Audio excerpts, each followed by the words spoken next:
मैं pharma medicos से। आज हम फार्माकोलॉजी के एमसीक्यू देखेंगे। ये हमारे सीएनएस एमसीक्यू है दोस्तों। ये जितने भी हमारे एग्ज़ाम होते हैं कॉम्पिटिटिव एग्ज़ाम, उसमें ये एमसीक्यू आ सकते हैं, तो इनको एकदम केयरफुली देखिएगा और इसमें हम थोड़े बहुत डिटेल्स भी डिस्क्राइब करेंगे आपके लिए, ठीक है। Question first, dot dot causes disorientation, sensory and perceptual illusion and vivid dreams during recovery from anesthesia. Option A diazepam, option B fentanyl, option C ketamine, option D midazolam. तो इसका answer होता है हमारा किटामिन, ठीक है। तो दोस्तों जो किटामिन होता है वो हमारा डिसोसिएटिव एनेस्थेशिया भी होता है। इसको हम क्या भी बोल सकते हैं, डिसोसिएटिव एनेस्थेशिया, ठीक है। जो हमारे ये disorientation, sensory and perceptual illusion and vivid dreams है, इनको हम क्या बोल सकते हैं, इनको हम इमर्जेंस रिएक्शन। तो आपको क्वेश्चन ऐसे भी आ सकता है कि किटामिन के इमर्जेंस रिएक्शन क्या क्या हो सकते हैं, तो ऐसे भी क्वेश्चन हमें आ सकते हैं। Next question, which one of the following is most effective in the management of malignant hyperthermia? Option A baclofen, option B dantrolene, option C haloperidol, option D succinylcholine. तो इसका आंसर होता है हमारा dantrolene. जो malignant hyperthermia रहता है उसमें dantrolene drug of choice रहता है। और हमारा एक होता है हेलोथेन हमारा इनहेलेशनल एनास्थेटिक्स होते हैं। और ये जो हेलोथेन होते हैं इनके वजह से मैलिग्नेंट हाइपरथर्मिया सबसे ज़्यादा कॉमन रहता है। हेलोथेन की वजह से ये हमारे जनरल एनास्थेटिक कैटेगरी में आते हैं, ठीक है। जो ये हेलोथेन है ये ड्रग ऑफ चॉइस, जिसमें हम ये बोल सकते हैं कि these are anaesthetics of choice in asthma.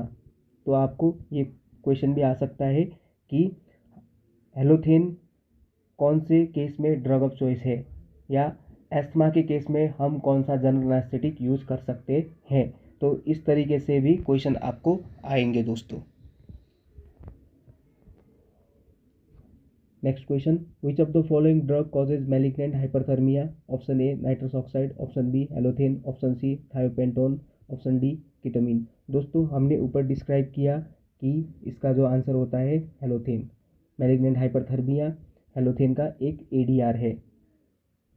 तो हम हेलोथेन के बारे में थोड़ा और कुछ भी देख सकते हैं। तो इसमें हम क्या करेंगे, हेलोथेन का निमोनिक्स रख देंगे दोस्तों।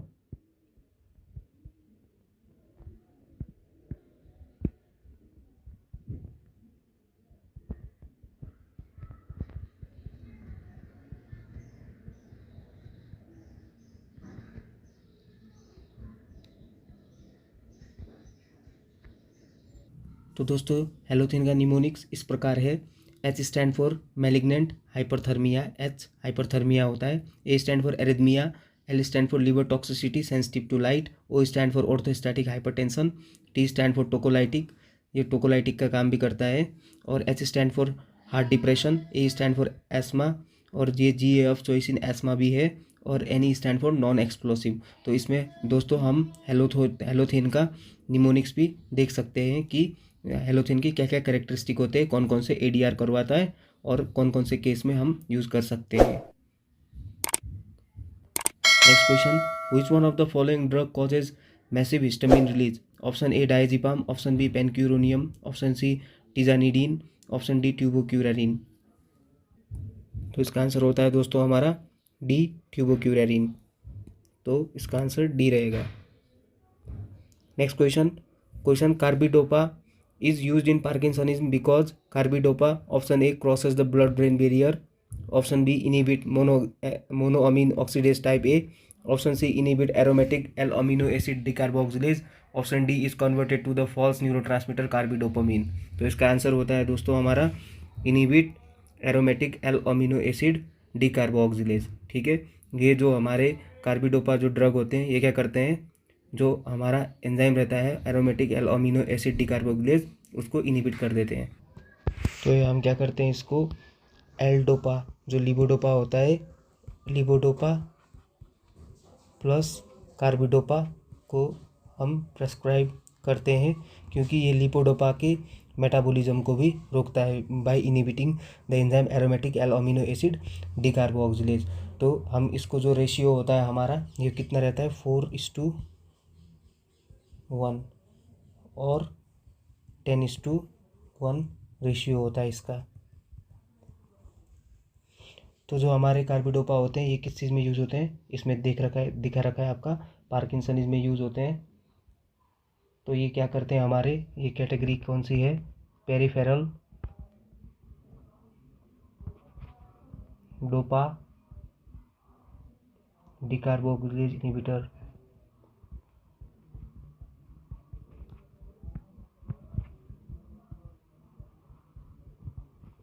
Okay, next question.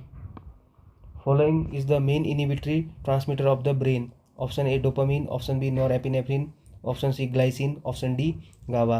तो इसका आंसर होता है हमारा गाबा। गाबा हमारा इनहिबिटरी न्यूरोट्रांसमीटर होता है। ठीक है, तो जो गाबा होता है इसको हम क्या बोलते हैं, गामा अमीनो ब्यूटारिक एसिड। और जितने भी ये डोपामीन, नॉरएपिनेफ्रिन और ग्लाइसिन होते हैं ये हमारे क्या होते हैं, एक्साइटेटरी न्यूरोट्रांसमीटर्स होते हैं। तो हम वीडियो बना के डालेंगे एक्साइटेटरी कौन कौन से होते हैं और इनहिबिटरी न्यूरॉन्स कौन कौन, इनहिबिटरी न्यूरोट्रांसमीटर कौन कौन से होते हैं, उसमें हम वीडियो बना के आपको पोस्ट कर देंगे, देख लीजिएगा।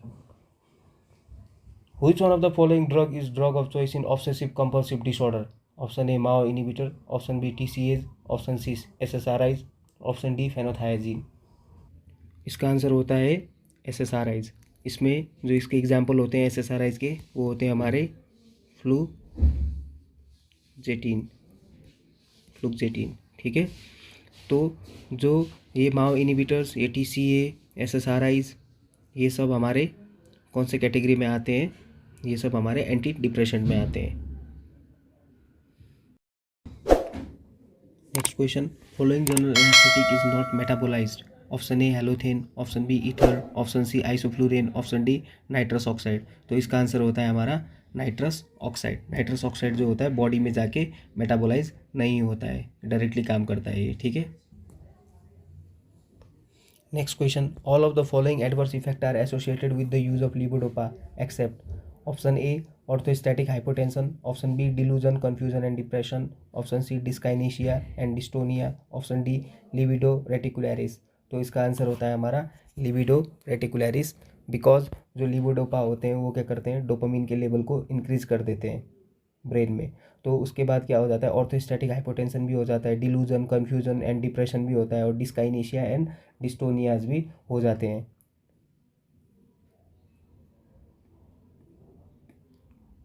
Next question. Parenteral calcium is used as an antidote for which of the following situation. Option A verapamil overdoses, option B hyperkalaemia, option C cocaine intoxication, option D both A and B. तो इसका answer रहता है हमारा parental calcium को हम verapamil ओवरडोजेज और hyperkalaemia दोनों की कंडीशन में यूज कर सकते हैं। So D is the right answer. Question. Chronic alcoholism predisposes hepatic damage following overdose of acetaminophen because ethanol. Option A inhibit acetaminophen metabolism, option B causes thiamine deficiency, option C displaces acetaminophen from plasma binding site, option D increase formation of toxic metabolite of acetaminophen NAPQI। तो इसका answer होता है increase formation of toxic metabolite of acetaminophen NAPQI। तो ये जो एस्टामिनोफेन होता है इसको हम क्या बोलेंगे, पैरास्टामोल बोलेंगे। और अगर पैरास्टामोल की टॉक्सिसिटी हो जाता है तो सबसे ज़्यादा क्या टॉक्सिक होता है हमारा, लीवर टॉक्सिसिटी हो जाता है। और उसके बाद लीवर टॉक्सिसिटी क्यों होता है, क्योंकि ये जो NAPQI ये जनरेट होते हैं, इसके वजह से लीवर टॉक्सिसिटी होता है। तो इस वजह से क्रोनिक एल्कोहलिज्म में हमें एस्टामिनोफेन एकदम केयर करके प्रेस्क्राइब करना पड़ता है। ठीक है, और अगर इथेनॉल कोई इंसान ज़्यादा पीता है तो उस इंसान में एक डिजीज़ हो जाता है, वो क्या होता है हमारा थायमिन डेफिशिएंसी हो जाता है। ठीक है, अगर कोई क्रोनिक एल्कोहलिज्म करेगा तो उसमें थायमिन डेफिशिएंसी दिखेगा, वो हमारा होता है vitamin B1। Thiamine is called as vitamin B1। Question. Activity of which enzyme is decrease in Wernicke Korsakoff syndrome. Option A alcohol dehydrogenase, option B cytochrome P450, option C L aromatic amino acid decarboxylase, option D pyruvate dehydrogenase. ये जो Wernicke Korsakoff syndrome रहता है ये usually thiamine deficiency की वजह से हो जाता है। तो जब हम कोई भी क्रोनिक एल्कोहलिज्म जो करता है उसको हम चेक करने जाएंगे तो उसमें सीरम थायमिन और serum blood sugar level check करेंगे। तो next question chronic use of which drug result in coarsening of facial features, hirsutism, gingival hyperplasia and osteomalacia. तो इसका आंसर होता है हमारा फेनिटोइन। ठीक है, जो ये हमारा फेनिटोइन रहता है ये हमारा फेनिटोइन है first choice of drug, first choice of drug for epilepsy.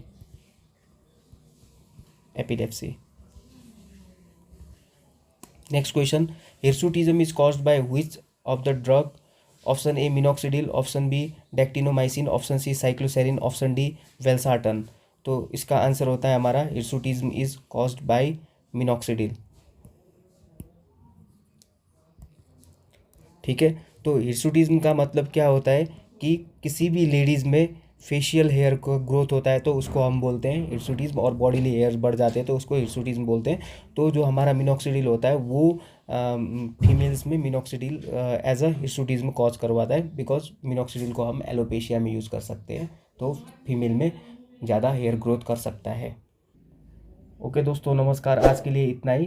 Please subscribe to my channel Pharma Medicos. और ज़्यादा वीडियो देखने के लिए मुझे और पुश करना पड़ेगा दोस्तों आप लोगों को। Thank you so much, have a great time.